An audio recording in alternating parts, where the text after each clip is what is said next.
अच्छा जी, ये देखिए, ये इंटरव्यू के क्वेश्चन आंसर आप ध्यान से देखिए।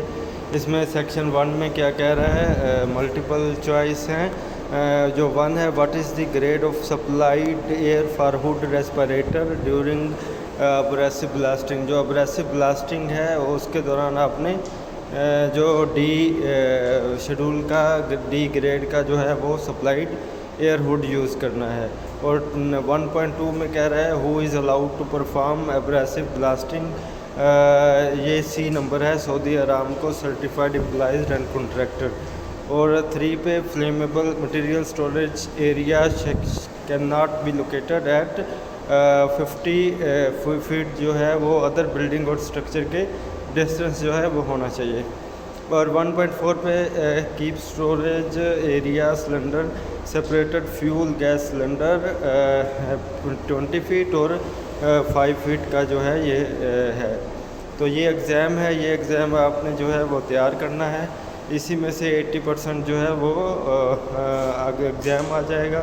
तो इसके बाद अप्रूवल के लिए आपको वर्बल इंटरव्यू के लिए कॉल की जाएगी, लेकिन सबसे पहले जो है इसकी बेस के ऊपर आपका एनालिसिस किया जाएगा कि आया कि ये जो आदमी ये क्वालिफाइड है वर्बल इंटरव्यू के लिए या नहीं।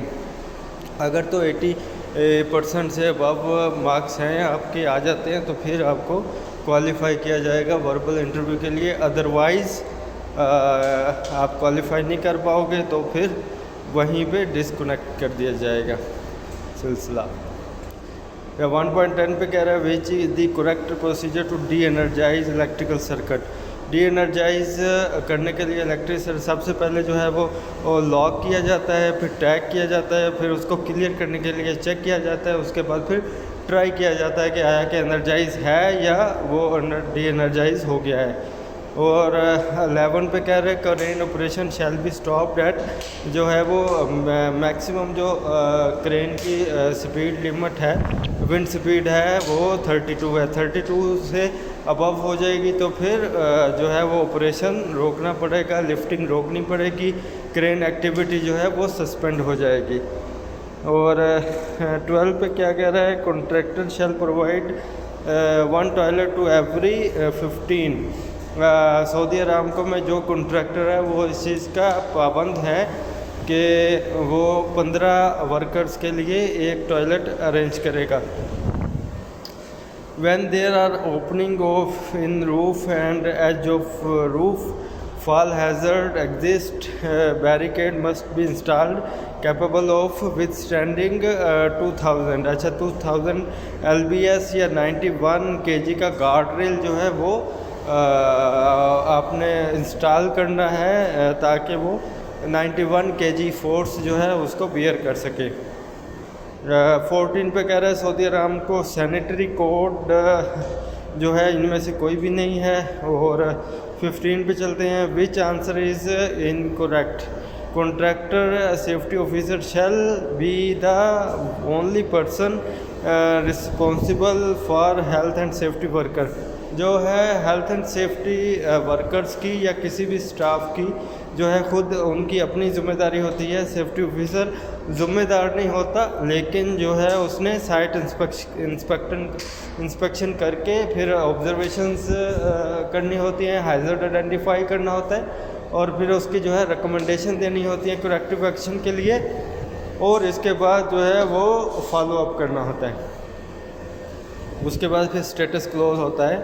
इस तरह जैसे सिस्टम चलता है। तो लेकिन जो है सेफ्टी ऑफिसर वो कम्प्लीटली रिस्पॉन्सिबल जो है वो नहीं होता। अच्छा, 16 पे कह रहा है handling and storage of flammable material includes any metal container holding flammable liquid must be FMUL labelled. अच्छा, ये सऊदी अरामको में आपको पता होना चाहिए FM एंड UL लेबल्ड और एक KEOUR होता है। ये तीनों कंपनीज जो हैं वो अरामको में अप्रूव्ड हैं, अदर कंपनीज जो हैं वो अप्रूव्ड नहीं हैं। उनकी आप ना कोई इलेक्ट्रिकल इक्विपमेंट यूज़ कर सकते हैं, ना मैकेनिकल, ना ही कुछ और। इवन के फायर एक्सटिंग्विशर भी अगर यूज़ करना है एटलीस्ट वो FM या UL जो है वो अप्रूव होना चाहिए। अच्छा, 17 पे क्या कह रहा है, how long work permit usually valid. One shift के लिए नॉर्मली जो है वो एक परमिट वैलिड होता है। अगर कह रहा है fire extinguisher type B use specified for, जो है ये फायर टाइप बी है, फ्लेमेबल लिक्विड के लिए यूज़ होती है। तो उसमें ऑयल आता है, सॉल्वेंट्स आता है, पेंट्स आता है, प्लास्टिक्स आता है और सिंथेटिक मटेरियल्स आते हैं। तो आपने ये जो है ये ध्यान में रखना है। और आपको अगर इसमें से मज़ीद एक्सप्लेनेशन चाहिए या मज़ीद आपको ये एग्ज़ाम पेपर्स चाहिए तो आप कमेंट कीजिए, शेयर कीजिए, ताकि हमारी इंकरेजमेंट हो और फिर हम मज़ीद इस पर काम करके अच्छे तरीके से आपको प्रेजेंट कर सकें।